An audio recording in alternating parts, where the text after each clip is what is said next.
दोस्तों, स्वागत है आपका हमारी खौफनाक कहानियों की दुनिया में, जहां हर कोने में छिपा है डर और हर साए के पीछे है एक भयानक राज।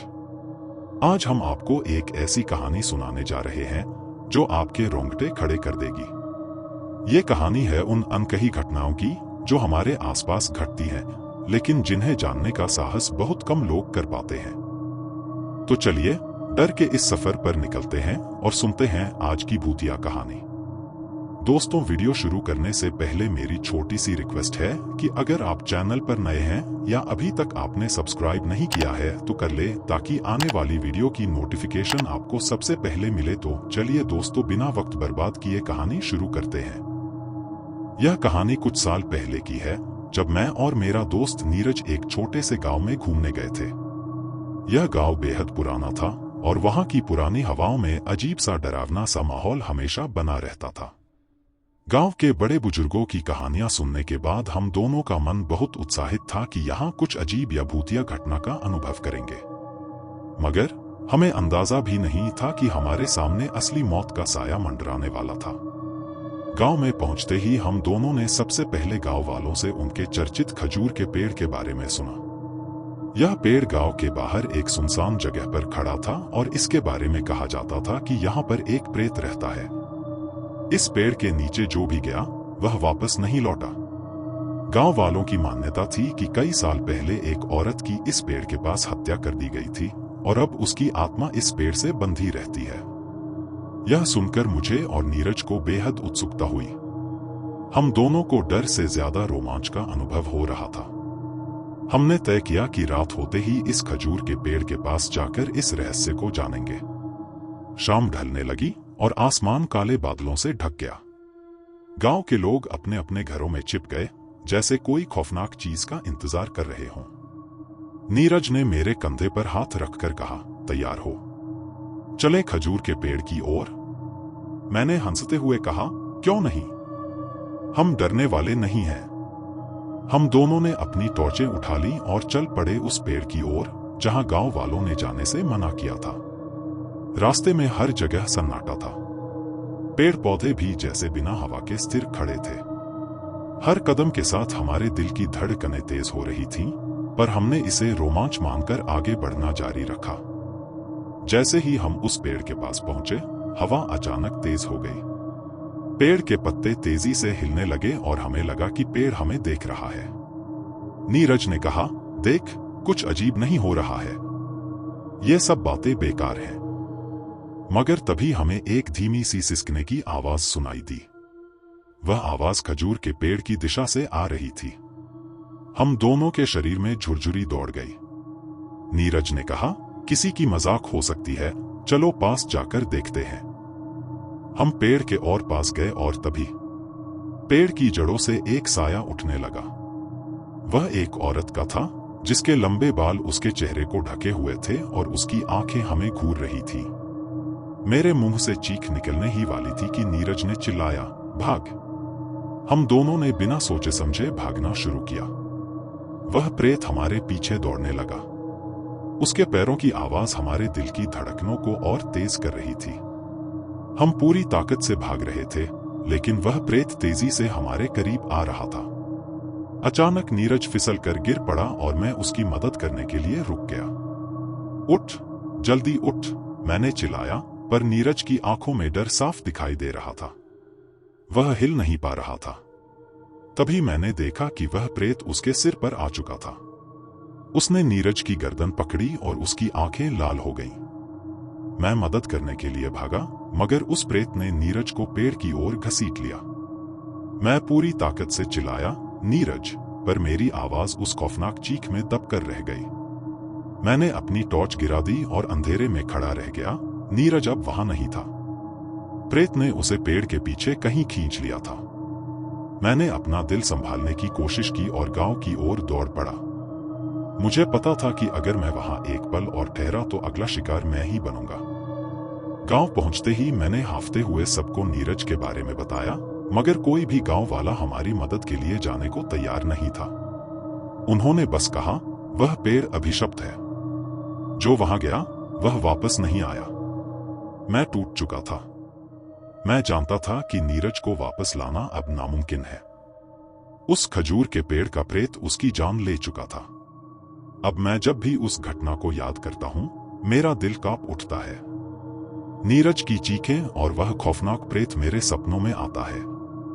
कभी कभी मैं सोचता हूं, क्या सच में हम इंसानों की दुनिया के अलावा कोई और भी दुनिया है? नीरज की मौत के बाद मेरी जिंदगी में सब कुछ बदल गया। मैं उस घटना के बाद खुद को संभाल नहीं पाया। गांव में लौटने के बाद किसी ने मुझसे उस रात की बात नहीं की, लेकिन उनकी आंखों में मेरे प्रति डर और दूरी साफ दिखने लगी। मुझे लगता था कि अब मैं भी उस पेड़ के प्रेत के साए में हूं। हर बार जब रात होती, मुझे नीरज की चीखें सुनाई देती और उसकी मौत की वो भयानक छवि बार बार मेरी आंखों के सामने तैरने लगती।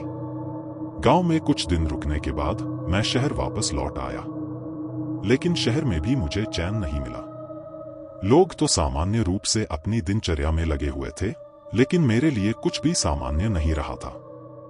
हर रात जब मैं सोने की कोशिश करता, मुझे लगता कि खजूर के पेड़ का वो प्रेत मेरे पीछे है।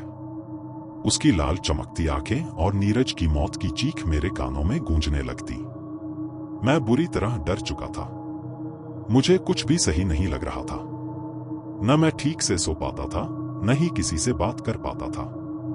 मुझे हर जगह वो भयानक चेहरा नजर आता, मानो वह प्रेत अब मेरे पीछे लगा हो। मुझे लगता था कि मैं अगले शिकार के रूप में चुना गया हूं और यह प्रेत किसी भी समय मुझे पकड़ लेगा। एक दिन मैंने हिम्मत जुटाकर इस पूरे मामले के बारे में थोड़ा और जानने की कोशिश की। मैंने गांव के कुछ लोगों से फोन पर बात की, लेकिन वे लोग इस बारे में बात करने से कतराते थे। फिर मैंने एक बूढ़े बाबा से संपर्क किया जो गांव के बाहर जंगल में रहते थे। उनकी मान्यता थी कि वह प्रेत सिर्फ उन्हीं लोगों को मारता है जो उस खजूर के पेड़ के नीचे जाते हैं। मैंने बाबा से पूछा, क्या अब मैं भी उसकी चपेट में हूं? मैंने उसे देखा है और नीरज को उसने मार डाला। बाबा ने कुछ देर चुप रहकर कहा, तूने उसे देख लिया है, अब वह तुझे भी ढूंढेगा। लेकिन एक आखिरी मौका है। अगर तू इस प्रेत के श्राप से बचना चाहता है, तो तुझे दोबारा उस खजूर के पेड़ के पास जाकर उस आत्मा का मुक्ति तर्पण करना होगा, वरना वो तुझे भी ले जाएगा। बाबा की बातें सुनकर मेरे रोंगटे खड़े हो गए। फिर भी मैंने फैसला किया कि मुझे इस मुसीबत से छुटकारा पाना ही होगा। मैं वापस उसी गांव लौटने की तैयारी करने लगा जहां मेरी और नीरज की जिंदगी बदल गई थी। अब यह मेरी आखिरी उम्मीद थी कि मैं प्रेत से बच सकूं। रात को मैं उसी गांव पहुंचा जहां पहले नीरज और मैं हंसते खिलखिलाते आए थे, मगर इस बार हालात पूरी तरह बदल चुके थे। गांव में घुसते ही मुझे वही सन्नाटा महसूस हुआ जो मैंने पहली बार यहां आने पर महसूस किया था। लोग मुझे घूर रहे थे, जैसे मैं मौत के साए में जी रहा हूं। मैं बाबा की दी हुई सामग्री लेकर खजूर के पेड़ की ओर बढ़ा।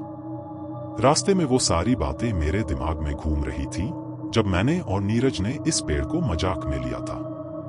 नीरज की हंसी, उसकी आवाज सब मेरे कानों में गूंजने लगी। मगर अब हालात बेहद गंभीर थे। आखिरकार मैं खजूर के पेड़ के पास पहुंचा। रात का सन्नाटा और चारों ओर का घना अंधेरा उस वक्त और भी डरावना लग रहा था। पेड़ अब भी उसी खौफनाक अंदाज में खड़ा था जैसे हमें देख रहा हो।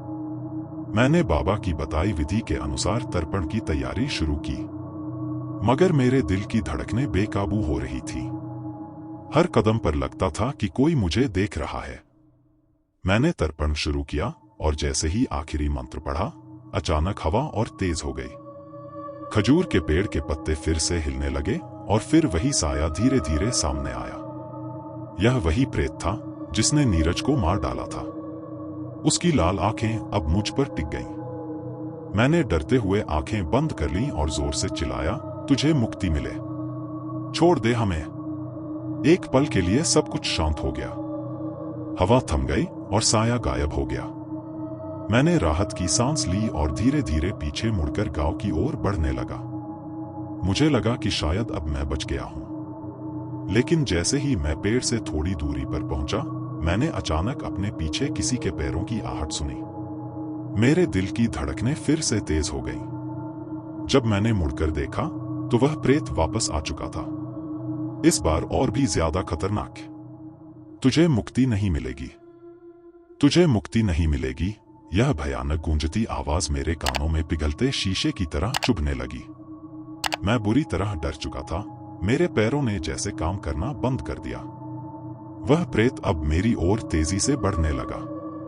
उसकी आंखों से नफरत और घृणा की लपटें निकल रही थीं और उसका चेहरा नीरज की मौत के बाद वाली रात की भयानक यादों को मेरे सामने जिंदा कर रहा था। मैंने दौड़ने की कोशिश की, लेकिन मेरे पैर भारी हो गए थे। मुझे समझ नहीं आ रहा था कि मैं कहाँ जाऊं, क्या करूं। मेरे शरीर में हर मांसपेशी डर से जकड़ी हुई थी। मैंने अपने दिल की धड़कनों को काबू में लाने की कोशिश की, लेकिन वह प्रेत करीब आता जा रहा था। आखिरकार मैंने खुद को संभाला और पूरी ताकत से दौड़ने लगा। गांव की तरफ जाने वाले रास्ते की ओर भागते हुए मैं महसूस कर सकता था कि वह प्रेत मेरे पीछे है। उसकी भारी सांसें और साए की झलकियां मेरे ठीक पीछे थी।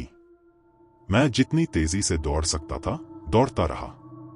मेरे हाथ पैर कांप रहे थे, लेकिन मैंने अपनी जान बचाने की हर संभव कोशिश की। रुक जा, वह फिर से चिल्लाया। उसकी आवाज ने मेरे अंदर की हिम्मत को चीर दिया। मेरे मन में यह डर बैठ चुका था कि आज मैं भी नीरज की तरह मारा जाऊंगा। लेकिन मैं भागता रहा जैसे मेरी जान इस दौड़ पर टिकी हो। रास्ते में मुझे कुछ बड़े पत्थर दिखाई दिए। मैंने हिम्मत करके एक पत्थर उठाया और पीछे मुड़कर उसे प्रेत की ओर फेंका। पत्थर उसके शरीर से टकराया, लेकिन उसका कोई असर नहीं हुआ। वह प्रेत मेरी ओर बढ़ता ही रहा। अब मुझे समझ आ गया था कि शारीरिक हमलों का उस पर कोई असर नहीं होगा। मैंने अपने मन में बाबा की बातों को याद किया। उन्होंने कहा था कि उस आत्मा को सिर्फ तर्पण से मुक्ति मिलेगी। शायद तर्पण अधूरा रह गया था। मैं भागते भागते गांव के मंदिर की तरफ बढ़ने लगा। मंदिर का घंटा बज रहा था और मुझे यकीन था कि वह पवित्र स्थान मुझे बचा सकता है। जब मैं मंदिर पहुंचा तो मैं हांफता हुआ अंदर दौड़ पड़ा। मेरे पीछे वह प्रेत मंदिर के द्वार तक रुक गया। शायद वह मंदिर की सीमा में आने से डर रहा था। उसकी आंखें अब भी मुझ पर गड़ी थीं, लेकिन वह आगे नहीं बढ़ पा रहा था। मंदिर की पवित्रता ने उसे रोका था। मैं खुद को सुरक्षित महसूस करने लगा, लेकिन मेरे दिल में यह सवाल अब भी था कि आखिर मुझे क्या करना होगा जिससे वह प्रेत हमेशा के लिए शांत हो जाए। बाबा ने मंदिर के पास ही एक झोंपड़ी में मुझे बुलाया। जब मैं वहां पहुंचा तो बाबा पहले से ही ध्यानमग्न अवस्था में बैठे हुए थे। उन्होंने मेरी ओर बिना देखे कहा, वो आत्मा अभी शांत नहीं होगी। तेरा तर्पण अधूरा रह गया था। मैंने घबराकर कहा, लेकिन मैंने सब कुछ वैसा ही किया था जैसा आपने बताया था। अब मुझे क्या करना होगा? बाबा ने अपनी आंखें खोली और गहरी सांस लेते हुए बोले, तूने उसे मुक्त करने की कोशिश तो की, लेकिन उसके अंदर का क्रोध बहुत गहरा है। तुझे उसके अतीत की कहानी जाननी होगी, तभी तू समझ पाएगा कि उसे शांत कैसे किया जाए। मैंने बाबा से पूछा, उस प्रेत की कहानी क्या है? कौन है वह? बाबा ने गहरी आवाज में कहना शुरू किया, वह आत्मा किसी समय एक साधारण इंसान थी। उसका नाम रघु था। वह गांव का एक गरीब लड़का था जो गांव के जमींदार के पास काम करता था। लेकिन जमींदार की बेटी से उसे प्यार हो गया था। यह बात जमींदार को बहुत नागवार गुजरी। उसने रघु को मारा और उसकी लाश को उस खजूर के पेड़ के नीचे गाड़ दिया। उसकी आत्मा अब भी उस पेड़ से बंधी हुई है और वह अपनी मौत का बदला लेने की फिराक में है। जो भी उसके पेड़ के पास जाता है वह उसे अपना शिकार बना लेता है। बाबा की बात सुनकर मुझे समझ आ गया कि यह आत्मा किसी इंसान की तरह ही बदले की भावना से भरी हुई है। अगर उसे शांति दिलानी है तो उसके अतीत का न्याय करना होगा। मैंने बाबा से पूछा, तो अब मैं क्या करूं? उसे कैसे मुक्त करूं? बाबा ने कहा, तुझे उस जमींदार के वंशजों से मिलना होगा। वे ही उसे मुक्त कर सकते हैं। तुझे उन्हें लेकर उस खजूर के पेड़ के पास जाना होगा और वहां पर रघु की आत्मा को न्याय दिलाना होगा। तभी वह तुझ पर से अपना कहर हटा सकता है। अब मेरे सामने एक नई चुनौती थी, जमींदार के वंशजों को ढूंढना और उन्हें इस प्रेत के बारे में समझाना। यह आसान काम नहीं था, लेकिन मेरे पास कोई और विकल्प नहीं था। मैंने बाबा की बातों को ध्यान में रखा और उसी पल जमींदार के वंशजों को ढूंढने का निर्णय लिया। गांव में अब जमींदार का परिवार नहीं रहता था, लेकिन मैं जानता था कि उनका एक बेटा और उसकी पत्नी पास के शहर में रहते हैं। गांव वालों से जानकारी जुटाने के बाद मैंने तय किया कि मैं खुद ही शहर जाकर उनसे मिलूंगा। अगली सुबह मैं अकेला ही शहर की ओर निकल पड़ा। रास्ता लंबा था, लेकिन मैं जानता था कि मुझे जल्द से जल्द वहां पहुंचकर इस प्रेत से मुक्ति का रास्ता खोजना होगा। मन में डर तो था, पर एक उम्मीद भी थी कि अगर यह काम सफल हुआ तो शायद मैं और मेरे परिवार वाले फिर से शांति से जी सकेंगे। शहर पहुंचते पहुंचते दोपहर हो चुकी थी। मैंने थोड़ी देर आराम किया और फिर जमींदार के वंशज विक्रम सिंह के घर का पता पूछने लगा। शहर के लोग उनके बारे में कम ही जानते थे, क्योंकि वह परिवार अब काफी हद तक गुमनाम सा हो गया था। आखिरकार मुझे एक बुजुर्ग व्यक्ति से विक्रम का पता मिल गया। जब मैं विक्रम के घर पहुंचा तो वह एक पुरानी हवेली की तरह लग रहा था। मैंने दरवाजा खटखटाया और कुछ ही देर में एक महिला बाहर आई। यह विक्रम की पत्नी थी। मैंने उनसे विक्रम से मिलने की इच्छा जताई। वह कुछ हैरान सी दिखी, लेकिन मुझे अंदर बुला लिया। विक्रम अब बूढ़ा हो चला था और बहुत कमजोर भी लग रहा था। मैंने उन्हें पूरी घटना बताई, खजूर के पेड़ की आत्मा, रघु की कहानी और गांव के लोगों पर मंडराते खतरों के बारे में। पहले तो विक्रम मेरी बातों पर यकीन करने को तैयार नहीं हुआ, लेकिन जब मैंने बाबा की बातों और उस आत्मा के क्रोध का जिक्र किया तो उसका चेहरा पीला पड़ गया। तुम्हें यह सब कैसे पता? विक्रम ने कांपती आवाज में पूछा। उसकी आंखों में डर साफ झलक रहा था। मैंने कहा, यह वही आत्मा है जिसे आपके पिता ने मारा था। अब वह बदले की आग में जल रहा है। अगर आप उसकी आत्मा को मुक्ति नहीं दिलाएंगे तो वह हमें मार डालेगा। विक्रम ने गहरी सांस ली और कुछ पल चुप रहा। फिर उसने कहा, मेरे पिता ने जो किया था वह गलत था। मैं यह जानता हूं, लेकिन मैं नहीं जानता कि अब इसे कैसे ठीक करूं। मैंने विक्रम को बताया कि रघु की आत्मा को न्याय की जरूरत है। उसे यह महसूस कराना होगा कि उसका गुनाहगार परिवार अब पछतावा कर रहा है। बाबा ने कहा था कि अगर विक्रम खुद उस खजूर के पेड़ के नीचे जाकर आत्मा से माफी मांगे तो शायद उसे मुक्ति मिल सकती है। विक्रम तैयार हो गया, लेकिन उसकी पत्नी डरी हुई थी। वह उसे इस खतरनाक यात्रा पर भेजना नहीं चाहती थी। लेकिन विक्रम ने अपनी गलती मानी और फैसला किया कि वह रघु की आत्मा को न्याय दिलाने जाएगा। अगले दिन मैं, विक्रम और उसके 2 नौकर गांव की ओर रवाना हो गए। रास्ते में विक्रम का दिल तेजी से धड़क रहा था, उसकी सांसें भी असामान्य थी। हम सभी जानते थे कि यह यात्रा आसान नहीं होने वाली थी। गांव पहुंचते पहुंचते रात हो चुकी थी।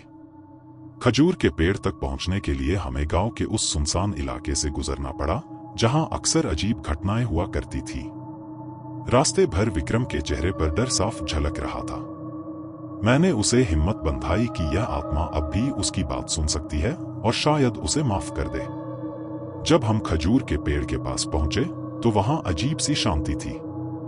हवा एकदम ठंडी हो गई थी और चारों ओर अंधेरा छा चुका था। पेड़ की डालियां हवा में झूल रही थीं, जैसे वे हमें बुला रही हों। विक्रम ने कांपते हुए कदम बढ़ाए और पेड़ के पास जाकर घुटनों के बल बैठ गया। रघु, मुझे माफ कर दो। मेरे पिता ने जो किया था वह गलत था। मैं तुम्हें मुक्ति दिलाने आया हूं। विक्रम की आवाज कांप रही थी। उसके आंसू बह रहे थे और उसकी आत्मा अंदर से टूट चुकी थी। उस रात हवा अचानक और तेज हो गई। पेड़ की डालियां बुरी तरह हिलने लगीं। विक्रम की माफी के बाद अचानक एक भयानक चीख सुनाई दी। पेड़ के पास वही भयानक साया प्रकट हुआ जो मैंने पहले भी देखा था। वह प्रेत विक्रम की ओर बढ़ने लगा। उसकी आंखों में अब भी वही नफरत थी। तू मुझसे माफी मांगने आया है, प्रेत की आवाज गूंज उठी। उसकी नजरें विक्रम पर जमी हुई थी। विक्रम ने एक बार फिर हाथ जोड़कर माफी मांगी। मैं जानता हूं कि मेरे पिता ने तुम्हारे साथ गलत किया था। मैं अब इस गलती का प्रायश्चित करने आया हूं। मुझे माफ कर दो। प्रेत कुछ देर तक विक्रम को देखता रहा। फिर उसकी आंखों से आंसू निकलने लगे। वह धीरे धीरे शांत हो गया और उसका साया हल्का पड़ने लगा। उसकी काया धुंध में बदलने लगी और उसके शब्द आखिरी बार सुनाई दिए, अब मैं मुक्त हो गया। उस रात रघु की आत्मा को आखिरकार मुक्ति मिल गई। वह प्रेत अब कभी किसी को परेशान नहीं करेगा। विक्रम ने अपने पिता की गलती का प्रायश्चित किया और गांव के लोगों को भी अब डर से मुक्ति मिल गई थी।